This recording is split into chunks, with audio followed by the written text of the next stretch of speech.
So how do you beat a southpaw like Alexander Usyk? Because there are actually 3 levels that you have to hardwire this into your body. So when you look at someone like Usyk, first you have the physical. Physical is something that you get used to doing every single day with that skill set. So when you see Usyk and he brings those hands up and you never see him miss a beat. When he throws his punch, pop, pop, he turns that corner. He's out. He opens that side door and he escapes. Boom, boom, combination out the side door. That's so repetitious. It's so second nature to him. And why does he have this down? Because he's gotten level 1 down. That is skill set and the muscle memory to deliver it. This segment is called skills, and this is where we'll demonstrate the actual skill set that is going to be required to beat the person that's in front of you. So with this one, we'll first show you how to actually get the muscle memory, not just exercise a skill, but get the muscle memory. Here's the first drill. Enjoy it. This is skills. Now we're going to teach you how to counter from each one of those points. Now remember, not only are we going to show you this in conventional stance, but also in the Philly shell southpaw style. Hey, we just meet demands, and remember, at the end of the day, hey, we work for you. All right, now we're getting ready to go over the defense and counter punch for each one of the drills. So you see, this is how you maximize your offensive output through counter punching. And this drill helps develop you fast confidence, and confidence happen. Make sure you do a minimum of 6 to 8 rounds when you're doing this drill right here. And don't skip steps. Good. This is boxing. And you go up in there against someone like Tyson Fury, someone that's big like AJ with power who just knocked out Ngannou. What gives you the confidence to fight someone that's naturally 45 pounds bigger than you? You're just coming out of cruiserweight. That's a 200-pound weight limit. This dude's walking around at 252, 255. So what gives you that second gear, which is psyche, that mind psych, that thing that makes you believe something that no one else should believe in you? It's almost like David and Goliath in the Bible. There's this prehistoric beast that's waiting to rip your head off, and you address it as if it's the milkman knocking on your door to deliver an Amazon package. That is something you can't teach, and most people need someone to actually inspire that feeling. But when you think about Usyk, how can he get in the ring, go up against Tony Bellew, win the cruiserweight title, then go up and decide to fight heavyweight? What motivates you to carry on? Listen, bro, I don't have motivation, I have discipline. Motivation, it's temporary. Today you have motivation, tomorrow wake up early, you don't have motivation. When I wake up early morning training, I never have motivation. I have only discipline. Motivation, not professional. And most people thought he was gonna hit heavyweight, do it one time, win a title, and ride off into the sunset, but no. This guy wants to go against the baddest and the biggest, the most highly skilled and the most powerful men in the universe. Tyson Fury make me strong. Tyson Fury continue motivated for me. But Tyson is a great opponent. It's a big man, it's a tough boxer. It's a good man. 24 rounds, listen. Now it's already history. And what spawns that person to have that kind of confidence without it being poured into them? See, that's something that you can't teach. That's why coaches like Cus D'Amato, professor, Emmanuel Stewart, professors, see, they understand the button to push. They understand how to shift that mind 2 degrees to the daggone east, 3 degrees to the west, a little bit north, and pull it back south if necessary. And that is the true definition of a professor in boxing. Now, what my team is about to show you now is how to build a southpaw fighter from the ground up using textbook boxing so you don't miss a beat. Check it out. Now, this drill will be the precipice of getting your body adapted to the mindset that you need to have. So you have to apply a tough drill that's going to really push the guy to shift his mindset in the midst of the moment. This is part two.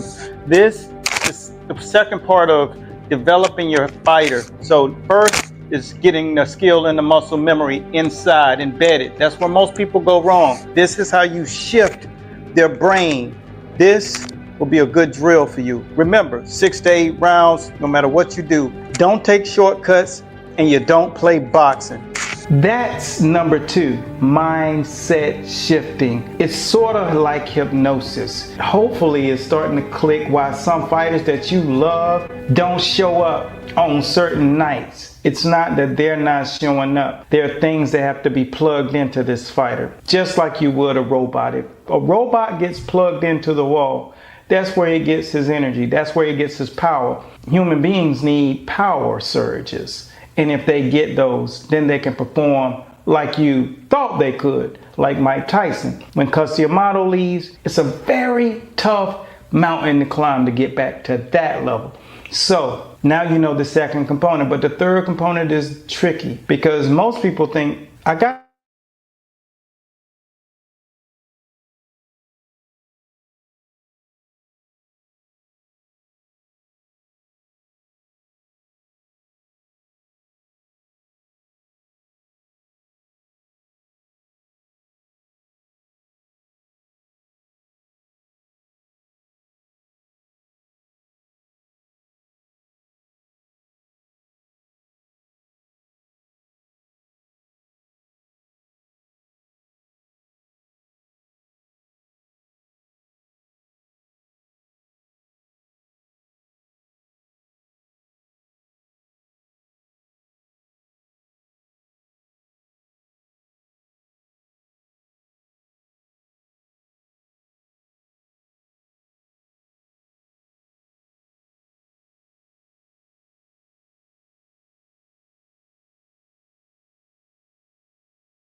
you beat a stance, you step on the jab into you. And if you're not programmed properly, we call this phrase hardwired into you. Three is intestinal fortitude. This is where you hardwire them under extreme duress.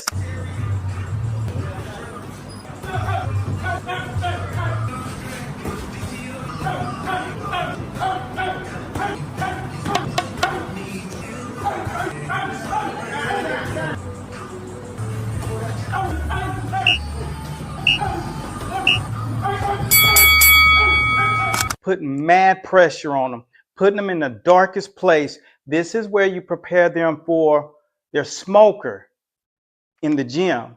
And when they get to the smoker, this allows them to show up on fight night. So check it out, see what it looks like.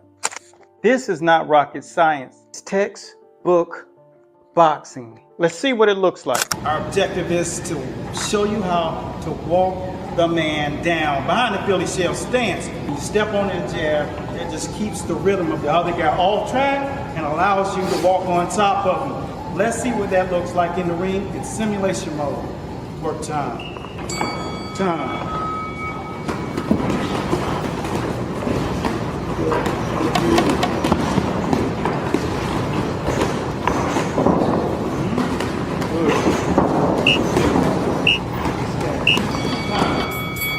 Then no matter what happens, whenever you call for this thing, it's not gonna show up. Your favorite fighter is not laying an egg. Their nervous system is fried. And this, my friend, is called neuroplasticity. And that's where the brain typically can catch on to things that's familiar and hardwire itself to it, connecting all of the different passages in your neurological system. So if you need the legs to move faster, then boom, guess what? The nervous system connects to the legs so your legs can move faster. If you have to get out of the way of a punch, your nervous system is the actual conductor if that act can happen or not. And this, my friend, is the hard wiring process that you have to go through. And if you don't understand how to do it, then most coaches that are in a corner, they don't. Because this is a specific skill set. Just like the referee has a skill set, the judges have a skill set. The person that's in that ring fighting has a skill set. The person that shuttled the bus over there has a skill set. The guy who works the cut, that man has a skill set. Whenever your power blows out during a storm, there's a group of men that come over called electricians. They climb up on a pole and they have a skill set. That, my friend, is exactly the third component. Hardwiring the nervous system takes a skilled individual. So sometimes you see your fighter lay an egg, and it's no one's fault. You just have to understand you need those three components: the skills, the mindset coach, the person who can actually whisper the right instructions to that person in the right manner, the whisperer. And then the third, the person who understands how to align and hardwire that nervous system so these orders can be carried out. And when you look at Usyk and Dubois, what Usyk did was unique, but what Dubois did was very impressive. Now, I always tell people when they watch my shows that there are only 3 reasons why fighters lose. And every time I talk about the 3 reasons why fighters lose, I put the video up and it does 1 million views. At least on some platforms it does. Why? Number 1, first reason why fighters lose: incompetence in the corner. That's tactically or lack thereof experience. And they don't know how to call for what's necessary, or they don't know how to do what's necessary. This is quite often. The second reason fighters lose fight is lifestyle. Going into a weight class that they're not prepared for, or trying to go down too far. Hanging out, partying, drinking, indulging in drugs, activities with women, social life, too much social life. Not understanding that boxing is a protocol on your life. You don't get to do what your friends get to do. So that's number 2, lifestyle. A lot of people don't consider lifting weights lifestyle, but when you bulk up too much and you have to go into another weight class, boom, that's lifestyle. Too much eating, feeding those muscles, boom, that's lifestyle. Next thing you'll know, you'll be in a weight class that you don't belong in, Charlo, and you'll be fighting against a dude that you shouldn't be fighting. That's the science of understanding the 3 reasons why fighters lose. Number 3, EQ is emotional intelligence for those of you who are not familiar with the term, and that is slipping on a banana peel, meaning throwing a punch you shouldn't have thrown, overreacting off of impulse.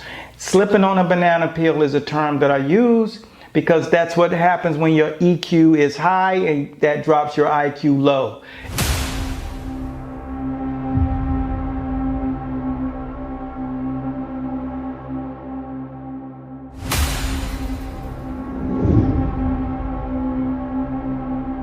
How do those guys get into the top 25 without being interfered with the politics of boxing? You know, ranking was a very complex subject.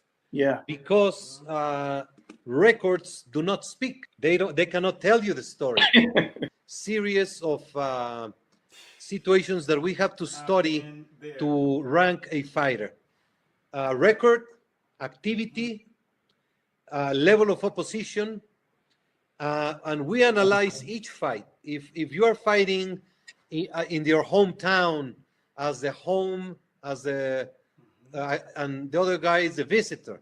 If you're fighting abroad, if you're going out of state, if you're going out of the country, all these things come up to create a formula, and we have rating committee members in 22 countries of the world. Okay. Every month we receive all their input, then we create a draft, everyone reviews it, and then we come out with the official ratings.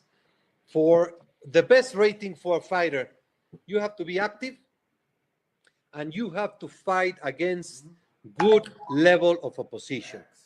That would bring you up in the rankings much more than if you're not active, if you're fighting against bums, if you are only taking easy fights, and everyone analyzes all that data and gives it a value.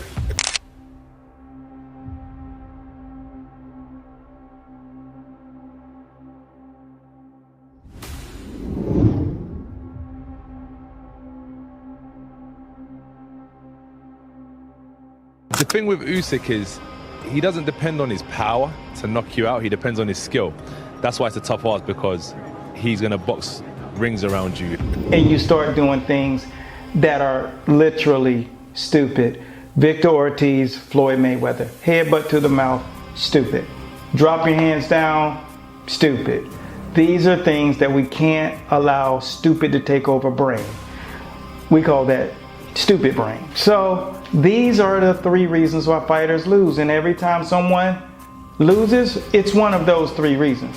Incompetence, lifestyle, EQ. That was not present tonight. The skill that's required to beat a southpaw is understanding how to throw punches in bunches in short, tight packages. That's the only thing that I saw Dubois not do. And he was throwing the lead right hand, pretty effective. But you have to understand what goes where. And when you don't understand where it goes, that, my friend, is what we call, you're just fighting off of impulse. Putting them together in bunches, pop, and understanding why guys shadow box like this, short, tight, compact, 4-inch radius, is because that's how you have to fight a southpaw. The other punch that you have to throw other than a lead right hand is a short right hook. You throw that to a southpaw, it doesn't matter. It lands 100% of the time. Chest, belly, hook to the face, earlobe, jaw, point of chin, it will never miss. Are you throwing it? These are the things that tactically you must know about fighting at the elite level. And if you're not doing that, then see, it's time for you to start. And so this is one of the things that it's hard for me to blame Dubois, because he did overcome the mental part, the emotional thing. He overcame that by fighting multiple guys in between one fight to the other with this guy. And he's a beast. And so with that being said, that is what you do against southpaw. Uppercuts to the solar plexus, right hooks to the head, right hooks to the chest, right hooks to the body. Always remember, you gotta have the straight right hand, but you have to put those punches together in bunches. If you do that, you'll beat any southpaw. If you're elite, if you have all 3 components that it requires you to have to fight at the elite level of boxing, which I named, then you will be on your way to not only a championship, but my friend, the damn Hall of Fame. That's all I got, man. Hopefully this was something that enlightened you and you took something from the channel enough that you'll say, I need more of that. And if you want more, go right down to our links below. If you want to learn how to fight against a southpaw, and if you're a southpaw and you want to master your defensive prowess, your footwork, and all of those other skills, there's several links down below that will lead you directly to our boxing superstore, where the University of Education, the School of Boxing, resides. You can find anything that you need if you're in the sport of boxing.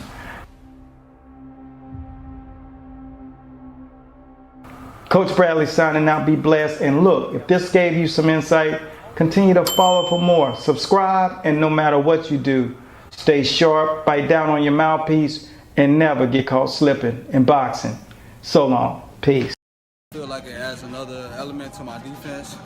I'm excited to see where it takes my game. Shell, I thought it was awesome. My defense confidence improved, and I learned different angles and how to block, and also how to counter too. My experience with the Philly shell is comfort as far as draw the line and stay there and sizing up the opponent. That's my experience. That's what I like about it. Comfortable. My defense got way better, and I also can counter. That's my experience with the Philly shell, and I know how to get away from the right hand.